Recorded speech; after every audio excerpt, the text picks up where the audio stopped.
Hi, welcome to your checkup. We are the patient education podcast, where we bring conversations from the doctor's office to your ears. On this podcast, we try to bring medicine closer to its patients. I'm Adolescent, a family medicine doctor in the Philadelphia area. And I'm Nicole Rufo. I'm a nurse. And we are so excited you were able to join us here again today. I'm devastated. We've got a hot mic because I just painstakingly watched. It was the end of a great weekend, and this is a tough way. It's a rough sports day. I watched this slow, painful collapse come to fruition for my New York Mets. Yeah, I mean, you know, the sky is blue, the grass is green, the Mets lost.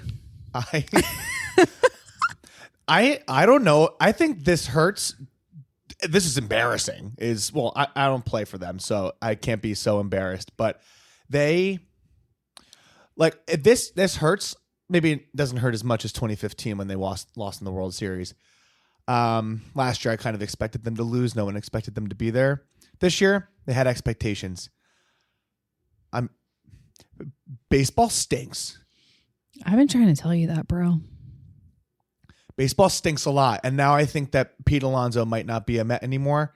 And can we talk about him for a sec? Yeah. Because it came to my attention about 12 minutes ago that Pete Alonso is a white guy with blonde hair. Yeah. He's about as white as they come. I feel like if you told me he was like a Latino of some flavor, that would be more believable. No. Like Pete Alonso, I have this like kind of like thin, tan, like, I don't know. When he like hit not the biggest home run of his career last season, and you definitely knew and saw who he was. Oh no, I had no idea what I was looking at on the TV or paying attention. Fair. To be honest.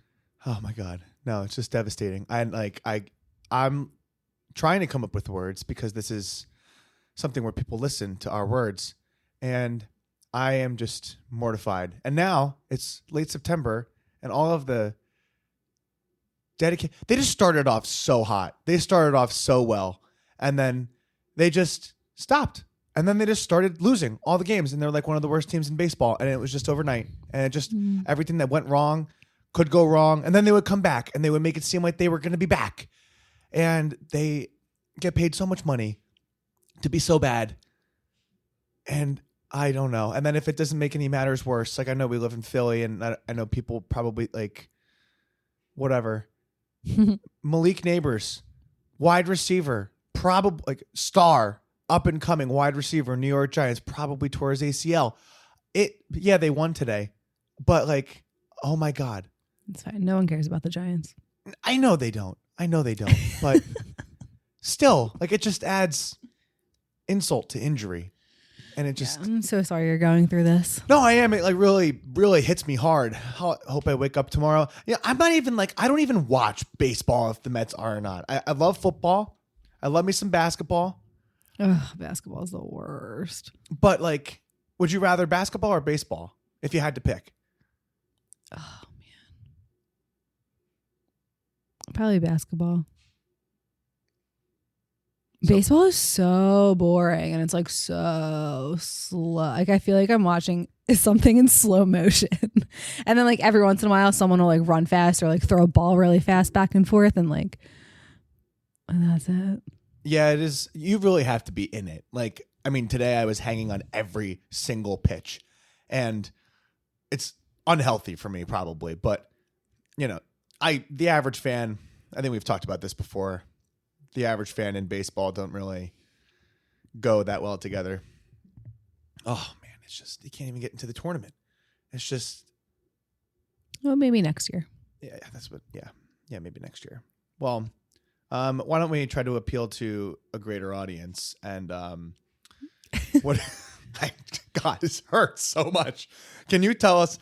I need to like sit here and relax for a second. Can you tell us a little bit about what we're watching? Are you okay? I wanted to do this because I feel like it's obviously not a sports podcast. We have a good episode lined up for you guys today. But take my mind off of it.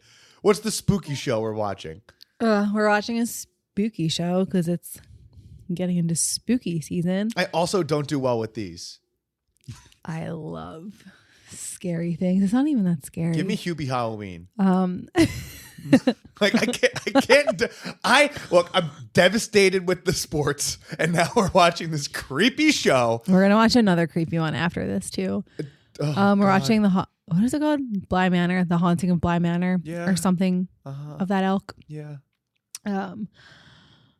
It's like Haunting of Hill House-esque. Love is in it from You. I don't know that girl's actual name. Me neither. The band Nick Lady. Yeah, we had to pick up a funny song for The Haunting of Hill House because Eddie was so scared. So I cope with scariness. So this freak pops up on the screen, and I'm like, "Oop, there she is." The band Nick Lady. No, I like seriously love scary movies so much, but I gotta say, like, if our kids one day start to like talk to these imaginary friends like in their closet, like Send it back. we're selling the house. Like, Yeah, oh yeah. Absolutely not. Or we're sending the kid back. We'll drop it off at the hospital. Yeah. Oh my god. Yeah. No, this little girl is freaky. She is. She's spooky. I can't. It's mysterious, and I like the mystery component because like you probably have it figured out already. I can't figure out what's going on. And like the spookiness it comes in the moments, right? There's the looming music, there's the dark, shadowy scenes, and it's confusing. So like, what the heck is this? We got a couple big realizations in these like last recent episodes. Yeah. Give me Hubie Halloween though. Oh my god. Would much prefer watching that guy do his thing. And then for dinner, you made, oh gosh, yeah. I mean, you personally love this and you love when you make it, but I love it. It's, you made homemade Caesar dressing and you made chicken cutlets and you chop them up with some salad. I guess like what leafy is that? It's romaine. Romaine. Yeah, chicken Caesar wraps is what he's getting at. That's what I'm trying to say. It was a chicken Caesar wrap and it was delicious. Yeah. And you have to make the dressing like thick. There are a couple different ways to make a Caesar, but I've been making it because we kind of like it thick when we do like a chicken Caesar wrap. It sounds like watery and liquidy, you know? Yeah. And usually if you're doing like a more of a thick dressing, the recipe will call for mayo, which yeah, I think everyone knows you're not a mayo girl. I hate. Oh my god!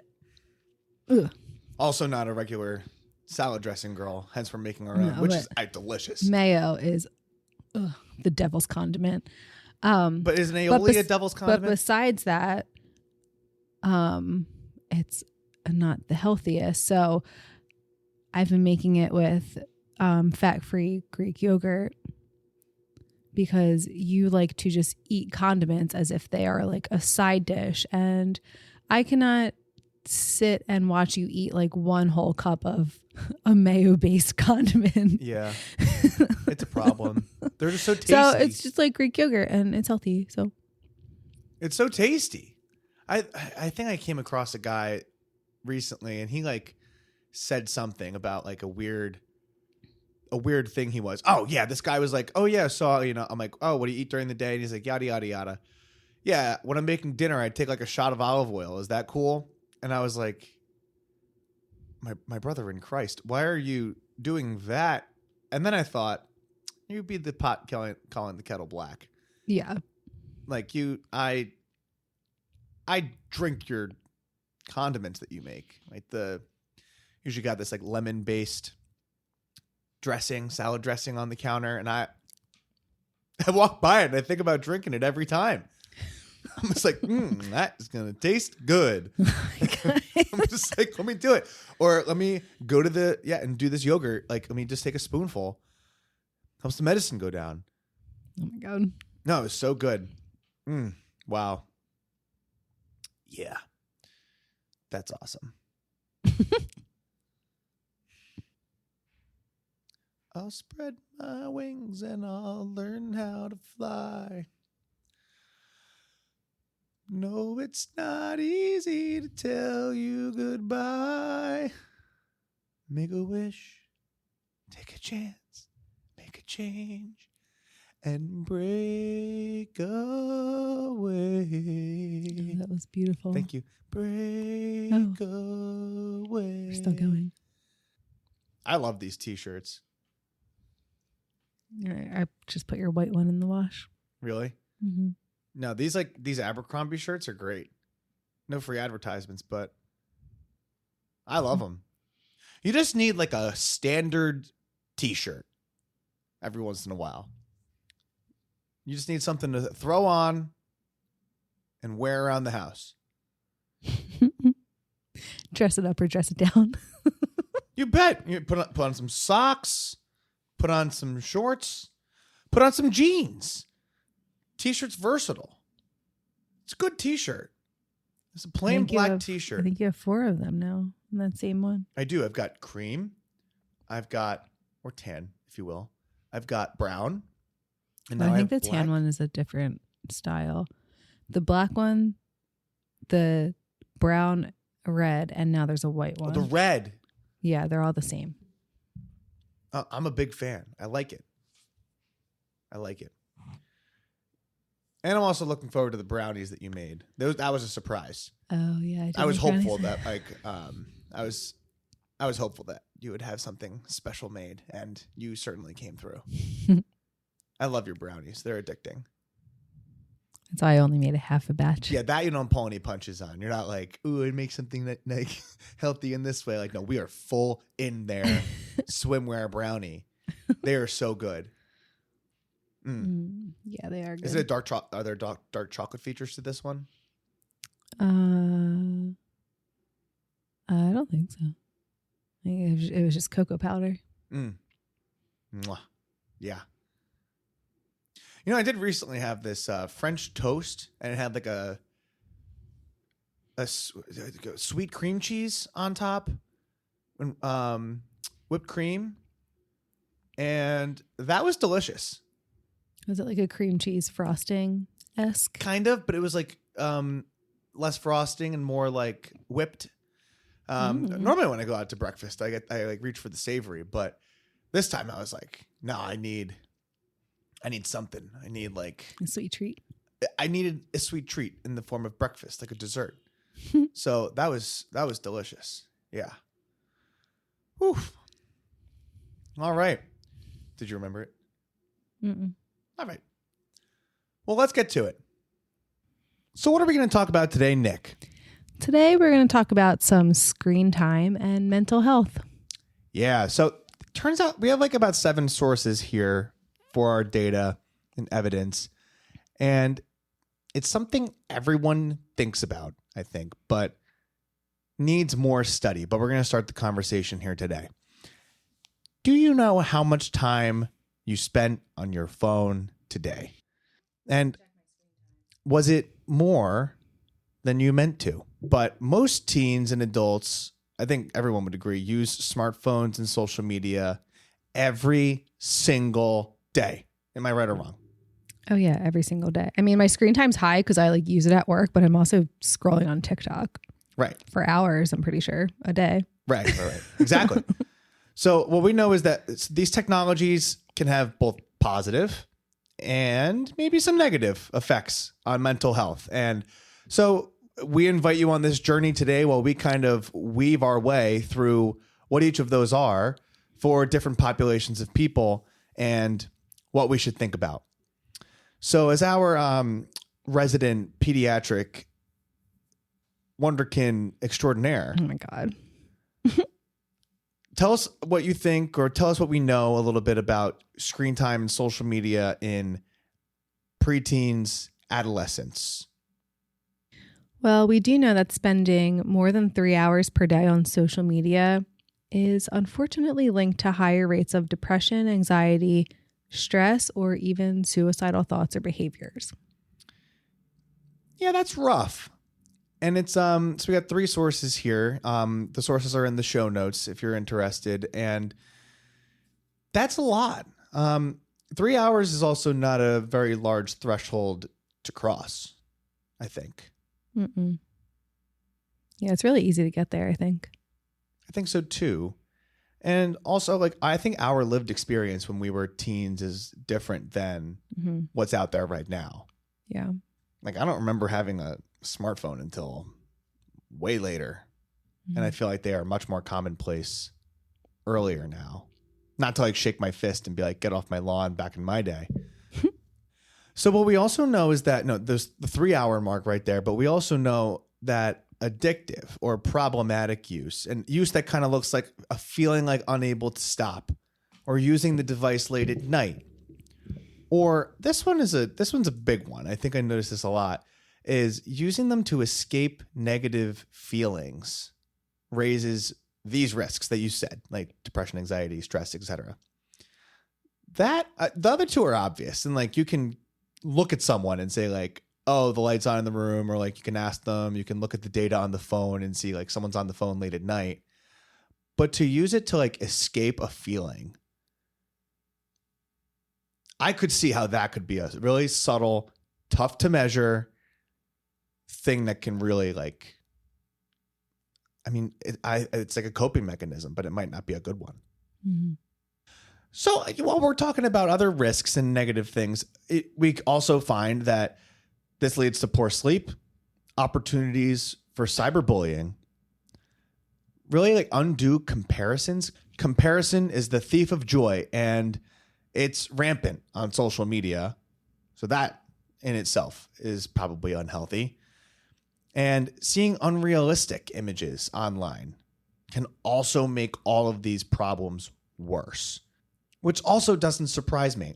When you're like succumb to the thoughts of every other person who's like ever come around, right? And like you're comparing yourself to them in likely edited photos in what is probably an impossible way or an impossible threshold to hit.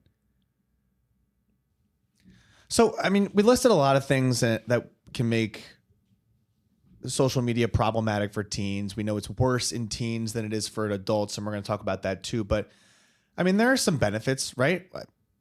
We know there are some possible benefits, right? Like, you learn a ton on social media, so does everyone. Oh my gosh, I learned so much on social media. Everything great I've ever learned came from social media. Right, that's a benefit. I'm just kidding. Well, no, but that's a huge benefit, right? Or like people feel connected. You stay connected with friends. You see what they're doing. That's a huge benefit, especially in times of isolation.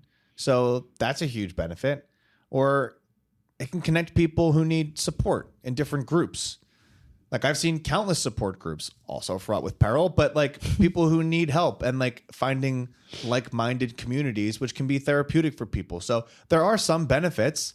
It seems like the list of benefits is like a lot less than the studied negative things, but that's sort of where we're at. So then it comes to like what may help in this, because it seems like most things landing in the middle somewhere is probably the best way to go. And are there certain things, or like if a parent is thinking about a teen, what certain things can they do to talk about like healthy internet use and healthy device use? To hit the middle spot, it's kind of hard to quit cold turkey, so we can limit social media time for about 30 minutes per day, which will lower the risk of depression and anxiety. Definitely getting enough sleep, so not doom scrolling in bed, because that will for a fact make your sleep worse and ruin the next day. Yeah. Getting enough sleep, and having supportive, like real life relationships outside of the online world. This part is like mostly for like parents, I think, because this section's about teens. So like talking openly about online experiences and like including both positive and negative feelings that come out of that, because I mean, there's a whole world out there that a teen is like exposed to when they're looking at stuff. They're like, I mean, there are tools and things like on apps to help limit what people see, but like it's a great big world out there to like start experiencing at such a young age when there's like so much impressionable development to be done. So just being open and communicating about that is probably really important. I've seen this in the office as a thing, because like in a lot of pediatric visits, I've been trying to ask about screen time, and a lot of moms like bring out like visual tools. Like we just talked about our screen time that our phones track in the beginning, but like they bring it out and like, oh, bring out your screen time and show the doctor like how much you used. And I think that brings it to real life. That like visual helps for the kid to see like what they're doing and if that's good, bad, or could use some improvement. I feel like everyone can probably use less screen time. And I mean, it's probably a good idea to get ahead of talking with teens and preteens about unhealthy comparisons that will inevitably happen and sense of self-worth. Because like photos online, like especially with AI and stuff, like they're doctored and not to give bad names to doctors, but like, you know, they're not, a lot of them aren't real. And you see things that never really existed, or people that don't exist, or people that are like enhanced. Or like a lifestyle that's enhanced. Yeah. So like it's good to get ahead of that stuff to kind of say like, this isn't, it may look like it's being portrayed to you as real life, but it's not. It's not. Yeah. So that's just a couple thoughts that we're having based on these resources that we kind of looked at for you. So moving the conversation over to adults, we similarly know that high or problematic use of smartphones and social media is also linked to symptoms of depression, anxiety, poor sleep in adults, but the effects are usually smaller than in teens. Of course, these are all population-based studies, large swaths of people, and it could be different on an individual basis, but it is something that is noticed. And so adults who use social media in a way that feels out of control or interferes with their daily life tend to be more likely to have mental health problems. So that's not to say that they don't have benefits. There are some benefits with social media. They can also help adults stay connected. Everyone's very busy. They can help friends and family stay connected and find support, access helpful information. Look, I love fantasy football. Fantasy football helps me stay connected to some of my closest, oldest friends. As a form of social media in some ways, that's a huge positive. But like we've talked about, there's a lot of negatives that go along with it. So everything in moderation. So, you know, essentially the things to do, we talked about them already. The things for helping a teen or preteen curb their social media use comes in a similar vein to adults with social media use. And I think the big takeaway from this episode is that it's not benign. And it seems like there is an association. And I think people are trying to look at it more to see how this digital world affects mental health. It's becoming more clear that we should limit it to some degree, but I think we need more. But today we wanted to start the conversation so that we give you something to think about, that maybe you can't fly too close to the sun. And like too much of anything is bad at the end of the day. All right. Thank you for coming back to another episode of Your Checkup. Hopefully you were able to learn something for yourself, a loved one, or an iPad kid. Check us out on our Instagram. Find us on Threads. You can send us an email, yourcheckuppod@gmail.com. Go back and listen to our other episodes if you wish. But most importantly, stay healthy, my friends. Until next time, I'm Ed Dulesky. I'm Nicole Rufo. Thank you and goodbye. Bye.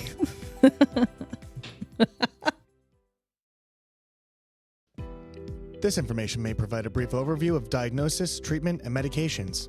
It's not exhaustive and is a tool to help you understand potential options about your health.